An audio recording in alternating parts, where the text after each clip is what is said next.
Welcome friends. हम यहाँ पे आज रिसर्च एप्टीट्यूड पे डिस्कशन करने वाले हैं और इस सेशन में हम टाइप्स ऑफ रिसर्च में हिस्टोरिकल रिसर्च पे डिस्कशन करेंगे। तो जो भी स्टूडेंट्स हमारे जो भी फ्रेंड्स हमारे जुड़े हुए हैं यूजीसी नेट जेआरएफ या सीएसआईआर नेट जेआरएफ जहाँ पे रिसर्च मेथडोलॉजी से क्वेश्चंस आते हैं, या फिर अगर आप प्रिपरेशन कर रहे हैं सिनॉप्सिस की, इस तरीके के सारे कामों के लिए आपको ये वीडियो आपका 110% एप्लीकेबल रहेगा। दूसरा, अगर आप यूपीएचसीएससी जो असिस्टेंट प्रोफेसर का यूपी का एग्जाम होने वाला है, वहाँ पे भी इस बार क्वेश्चंस नए सिलेबस के अकॉर्डिंग पेपर 1 में पूछे जाने हैं। तो अगर किसी तरीके की कोई समस्या होती है तो यहाँ से हम आपको कॉन्टैक्ट नंबर प्रोवाइड करेंगे, और अगर कोई प्रॉब्लम होती है तो आप कमेंट सेक्शन में जा करके भी डिस्कस कर सकते हैं। सो स्टार्ट करते हैं हम हिस्टोरिकल रिसर्च के बारे में। ऐतिहासिक अनुसंधान बहुत इंपॉर्टेंट टॉपिक है। यहाँ से एक क्वेश्चन आपका हर बार एनटीए नेट के पेपर में बनता ही बनता है। तो अगर आप प्रीवियस पेपर देखते हैं तो वहाँ से आपको भी ये जानकारी हो जाएगी कौन से क्वेश्चंस आ सकते हैं। हिस्टोरिकल रिसर्च और historiography attempts to systematically recapture the complex nonsense and the people meanings events and even ideas of the past that have influenced shaped the present। मतलब ऐतिहासिक शोध जो होता है इतिहास पे आधारित होता है। जो पहले घट चुकी घटनाएं हैं हम उनको ऑब्जर्वेशन करते हैं और सिस्टमेटिकली हम उनको रिकैप्चर करने की कोशिश करते हैं। ठीक है, ये क्या करता है? ऐतिहासिक शोध या इतिहास लेखन, है ना। ये हिस्टोरियोग्राफी भी कह सकते हैं। दोनों एक तरीके की लगभग बातें हो जाती हैं, लेकिन रिसर्च एक सिस्टमेटिकली प्रोसेस है ना, जिसमें चरणतः हम सारी चीजें करते हैं। इतिहास लेखन थोड़ा सा डिफरेंट हो जाता है, लेकिन कॉन्सेप्ट दोनों का लगभग एक ही है। जटिल बारीकियों, लोगों, अर्थों, घटनाओं और यहाँ तक कि अतीत के विचारों, मतलब अगर कोई थिंकर उस समय की सिचुएशन को ले करके कोई कॉन्सेप्ट क्लियर कर गया है तो क्या हो जाएगा? वो उसकी फिलॉसफी हो जाएगी, अतीत के विचार हो जाएंगे। को व्यवस्थित रूप से पुनः प्राप्त करने का प्रयास करता है जिन्होंने वर्तमान को प्रभावित किया है और आकार दिया है ना। तो जिस तरीके से जो हमारी पहले की सूचनाएं हैं, जो इतिहास की घटनाएं हैं, स्थितियां हैं, उन सब को हम यहाँ से रिकैप्चर करते हैं और उनके बारे में अगर कुछ नया खोजने की कैपेबिलिटी है तो हम वो भी यहाँ से करते हैं। Historical research relies on a wide variety of sources, both primary and secondary, including unpublished material। मतलब जब हम रिसर्च कर रहे होंगे हिस्टोरिकल रिसर्च, ऐतिहासिक शोध, तो हम अप्रकाशित सामग्री जो अभी तक पब्लिश नहीं हुई, भाई इतिहास क्या है ना, इतिहास क्या है? जो हो चुकी घटनाएं हैं हम उनको रिकैप्चर करते रहे हैं। तो इसका मतलब ये नहीं है कि वो 100% आपका वो पब्लिश हो ही चुका होगा। हो सकता है बहुत सारी चीजें हम नई निकाल करके ला रहे हैं, तो वो भी हमारी अप्रकाशित सामग्री के अंतर्गत आएगी, है ना। प्राथमिक और माध्यमिक दोनों स्रोत की एक विस्तृत विविधता पर निर्भर करता है। ठीक है, तो यहाँ पे हम अनपब्लिश्ड जो मटेरियल है उसका भी यूज कर लेते हैं, है ना। Historical research is a qualitative technique. ये क्या है? एक गुणात्मक तकनीक पर आधारित है। ये एक छोटा सा पॉइंट है लेकिन इंपॉर्टेंट है, तो इसको भी हम यहाँ पे नोट डाउन कर लेंगे कि ये क्या है? एक गुणात्मक तकनीक है, क्वांटिटेटिव टेक्निक है। प्राइमरी सोर्सेस, डाटा को लेकर के बहुत सारी दिक्कतें हो रही थी और यूपीएचसीएससी में इस बार एक क्वेश्चन सीधे सीधे पूछा गया था कि एक क्वेश्चन था उसमें पूछा गया था कि कौन सा तरीके का डाटा है, प्राथमिक, द्वितीयक या तृतीयक। ठीक है, अब देख लेते हैं प्राइमरी सोर्सेज क्या होते हैं। प्राथमिक स्रोत कौन कौन से हैं? आई विटनेस अकाउंट्स ऑफ इवेंट्स, मतलब घटनाओं के चश्मदीद गवाह। हिस्टोरिकल रिसर्च में इनकी अवेलेबिलिटी हो भी सकती है और नहीं भी हो सकती है, क्योंकि बहुत पुरानी अगर घटनाएं होंगी तो हम कार्बन डेटिंग के थ्रू उनके डेट्स पता करेंगे। तो घटनाओं के चश्मदीद गवाह, ये एक इंपॉर्टेंट फैक्ट हो जाएगा प्राइमरी सोर्सेज में, है ना। कैन बी ओरल और रिटन टेस्टिमनी, मौखिक या लिखित गवाही हो सकती है। अगर हमें कोई मौखिक, मतलब अगर घटनाओं के चश्मदीद गवाह हैं तो हमें मौखिक जानकारी मिल जाती है ना। अगर वो इस समय उपलब्ध नहीं है तो उनके लिखे हुए पत्र या उनका लिखा हुआ ग्रंथ, जिसके माध्यम से हम सोर्सेज माध्यम से हम डाटा कलेक्शन कर सकते हैं। Found in public records, legal documents, minutes of meeting, corporate records, recordings, letters, diaries, journals, drawing, सारे फैक्ट इकट्ठा हो गए। ठीक है, तो ये आपको ध्यान रखना है कि ये प्राइमरी सोर्सेज के अंतर्गत आएगा। ये सारे नोट डाउन कर लेने हैं, ये क्या है? ये प्राइमरी सोर्सेज के अंतर्गत आएंगे। एक बार मैं फिर से पढ़ता हूँ। Found in public records and legal documents, minutes of meeting, corporate records, recordings, letters, diaries, journals and drawings. ठीक है, located in university archives, libraries और private run collecting such as a local historical society. जब हम PhD कर रहे होते हैं तो हम जो डाटा कलेक्शन करते हैं, वो डाटा कलेक्शन करने के लिए क्या करते हैं, लाइब्रेरी जाते हैं, हम पुस्तकालय जाते हैं, वहाँ पे पुरानी लिखी हुई थीसिस जो उस सोर्स से संबंधित हो, या उस परेशानी पर, उस समस्या पर जो ग्रंथ थिंकर्स लिख कर गए हैं, है ना, राइटर्स लिख करके गए हैं, वहाँ से हम डाटा कलेक्शन करते हैं। Newspaper, magazines, diaries, journal, drawings, paintings, recordings, इन सारे माध्यमों से हम क्या करते हैं, डाटा कलेक्शन करते हैं। लेकिन ये सारे फैक्ट क्या हो जाएंगे, ये आपके प्राइमरी सोर्स हो जाएंगे, प्राथमिक स्रोत हो जाएंगे। 100% मोस्ट इंपॉर्टेंट पॉइंट्स हम डिस्कस कर रहे हैं यहाँ पे। आपको ये क्वेश्चंस मिलने ही मिलने हैं, चाहे आप कोई भी एग्जाम दे रहे हो। सेकेंडरी सोर्सेज की भी बात कर लेते हैं भाई, द्वितीयक स्रोत की भी बात कर लेते हैं। कौन कौन से हैं? कैन बी ओरल और रिटन, है ना। Second hand accounts of events, ठीक है, second hand accounts of events मतलब घटनाओं के सेकेंड हैंड खाते, ठीक है। द्वितीय प्रतियां found in text books, encyclopedias, journals, articles, newspaper, biographies and other media such as a tape recording, ठीक है, ये हमारे द्वितीय स्रोत के अंतर्गत आ जाएंगे। स्टेप्स इन हिस्टोरिकल रिसर्च, हम कुछ इनके जो चरण हैं, क्रम है, अनुक्रम, उसको देख लेते हैं। Historical research involves the following step. Identify an idea, topic और रिसर्च क्वेश्चन। ये तो किसी भी रिसर्च की पहली स्टेज होती ही है कि हम क्या करते हैं, प्रॉब्लम फाइंड करते हैं। जब हमारे पास एक प्रश्न होगा, है ना, रिसर्च क्या होता है, ये प्रश्न से प्रारंभ होता है। जब तक हमारे दिमाग में, हमारे मन में एक प्रश्न नहीं जन्मा, क्वेश्चन मार्क नहीं लगा, तब तक हम उसके बारे में सोचना कैसे प्रारंभ करेंगे। तो एक प्रॉब्लम का होना जरूरी है, एक विचार, विषय, शोध, प्रश्न की पहचान करना, ये पहला प्रोसेस है। Conduct a background literature review, उस पर लिखा हुआ जो पहला पृष्ठभूमि साहित्य समीक्षा है, उसका हम एक बार उसको देखते हैं। Refine the research idea and question, फिर क्या करते हैं, शोध विचार और प्रश्नों को परिष्कृत करते हैं। शोध का विचार जो है हमारा, और जो हमने प्रश्न उठाए हैं, उन सब को समेकित करते हैं, इकट्ठा करते हैं।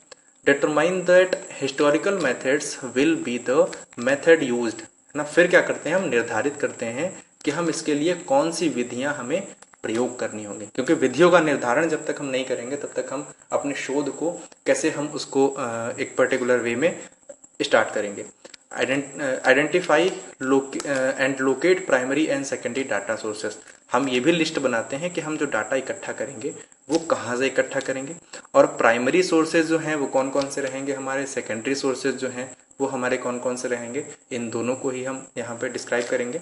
Evaluate the authenticity and accuracy of source materials, वो क्या करेंगे फिर हम, जो स्रोत की सामग्री है उसका प्रमाणिक होना बहुत जरूरी है ना, उसको ऑथेंटिकेट होना जरूरी है, क्योंकि हम उसके सोर्सेज को, हम जब अपना थीसिस कंप्लीट करते हैं तो वहाँ पे हम मेंशन करते हैं कि ये सोर्स हमने कहाँ से लिया है, ये हमने पॉइंट्स कहाँ से लिए, तो उसके लिए उसकी ऑथेंटिसिटी ज़रूरी होती है, क्योंकि अगर हमारे पास वो डाटा ऑथेंटिक नहीं है तो वो वैल्यूएबल नहीं है।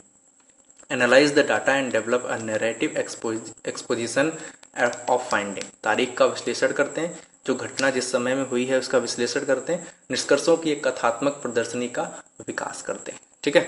इसमें हम देखेंगे historical research enables you to explore and explain the meanings, phases and characteristics of phenomena or process at a particular point of time in the past। मतलब क्या हुआ, हिस्टोरिकल रिसर्च की बात कर रहे हैं, पूर्व अध्ययन की बात कर रहे हैं, जो हमारे पूर्व में हो चुकी घटनाएं हैं उनके अध्ययन की बात कर रहे हैं। ऐतिहासिक शोध आपको अतीत में किसी भी विशेष समय, अगर हम 20th सेंचुरी की बात कर रहे हैं, हम 17th सेंचुरी की बात कर रहे हैं, या हम BC बिफोर क्राइस्ट वाले समय की बात कर रहे हैं, तो किसी घटना या प्रक्रिया के अर्थ, चरणों और विशेषताओं का पता लगाने और व्यवहार करने में हमें ये क्या बनाता है, कैपेबल बनाता है, सक्षम बनाता है। ये हिस्टोरिकल रिसर्च के यूजेस हैं, क्वालिटीज़ हैं। हम ऐतिहासिक शोध को, अनुसंधान को इतिहास के शोध से एक शोध रणनीति के रूप में अलग करते हैं, जो इतिहास के अनुशासन में अनुसंधान को प्रदर्शित करता है। Historical research is used to compare records of historical events and the activities surrounding them. This type of research also helps to organize historical events sequentially and to preserve historical data so doesn't get lost। फिर यहाँ पे बात करेंगे हम कि ऐतिहासिक अनुसंधान का उपयोग हमें जो इतिहास में हो चुकी घटनाएं हैं उनके आसपास जो होने वाली गतिविधियां थी, उस समय के कैसा एनवायरनमेंट था, उन सब की बात करेंगे। इस प्रकार के शोध में हम क्या करेंगे, ऐतिहासिक घटनाओं को क्रमिक रूप से व्यवस्थित करेंगे।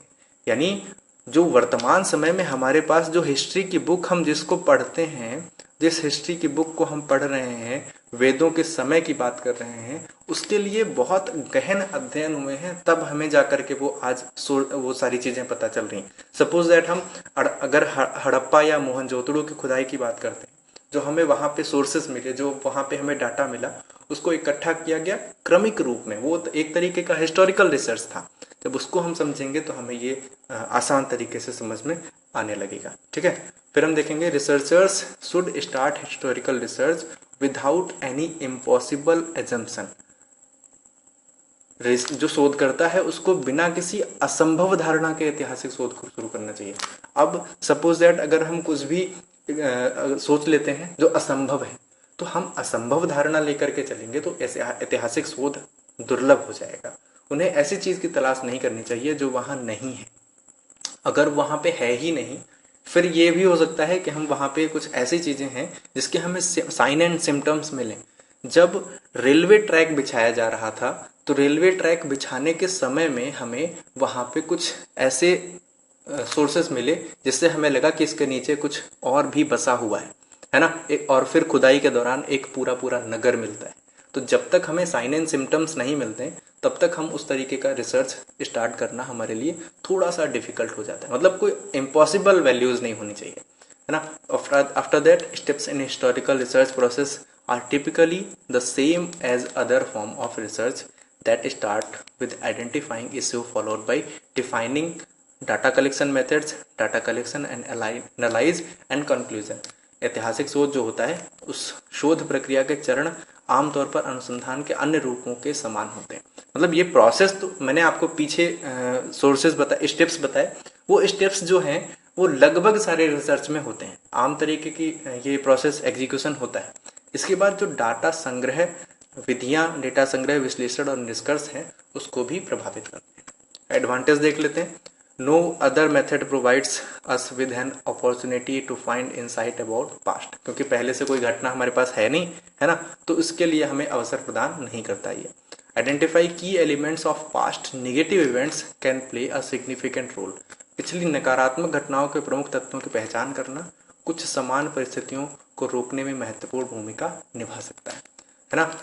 ये जो दूसरे शब्दों में यह इतिहास का पाठ पढ़ा सकता है। जो हमारा हिस्ट्री का लेसन है, हम हिस्टोरिकल रिसर्च के माध्यम से वो हम प्रोवाइड कर सकते हैं।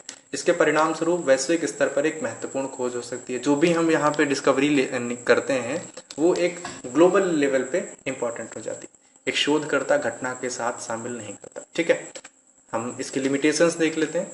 सोर्सेस में not reliable and may represent misleading fact about the events. स्रोत विश्वसनीय नहीं भी हो सकते हैं, घटनाओं के बारे में भ्रामक तथ्यों का भी प्रतिनिधित्व कर सकते हैं।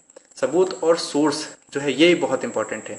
हिस्टोरिकल रिसर्च में जो सोर्सेस हैं, सबूत जो है, हमारे पास एविडेंस मिल रहे हैं, है ना, उसके कारण हम पिछली घटनाओं का अध्ययन नहीं किया जा सकता। यदि घटनाएं अधिक दूर के अतीत की हैं तो शोध करना अधिक चुनौतीपूर्ण है।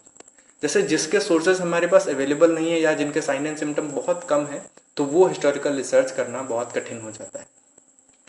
इस तरीके से हम यहाँ पे कुछ और पॉइंट्स डिस्कस कर लेते हैं। द रिसर्च में last longer depending on the historical event and data availability. जो डाटा की अवेलेबिलिटी है, हम रिसर्च उसी के आधार पे कर सकते हैं। में require travels between various destination. गंतव्यों के बीच में हमें बहुत सारी यात्रा करने की भी आवश्यकता होती है। ये भी एक लिमिटेशन है ना। जो दुर्लभ स्थान है वहां पे हम जा भी नहीं सकते, ऐसा भी हो सकता है। The researcher does not have a control over the result. जो रिसर्चर है, शोधकर्ता है, उसका रिजल्ट पे कोई कंट्रोल नहीं होता। ठीक है, क्योंकि पता नहीं कौन सी ऐसी घटना, कैसी कौन सी जानकारी हमें मिलने वाली। तो हिस्टोरिकल रिसर्च के बारे में हमने यहाँ पे आपको जो मैटर है वो अवेलेबल कराया। आप हमारे साथ बने रहें हमारे चैनल में। कोई भी ऐसी प्रॉब्लम होती है तो आप हमारे साथ कांटेक्ट कर सकते हैं। कमेंट बॉक्स में अपने आप कमेंट लिखते रहें। अगर कोई प्रॉब्लम होती है, पीडीएफ जैसी कोई मैटर चाहिए आपको, तो हमारे कॉन्टैक्ट नंबर पर संपर्क कर सकते हैं। तो अगर आप जुड़े हुए हैं UPHSC, CSIR, UGC, net JRF, तो आप हमें तुरंत कांटेक्ट करें। हम आपको यहाँ से जुड़े हुए सारी इन्फॉर्मेशंस अवेलेबल कराएंगे। Thank you class.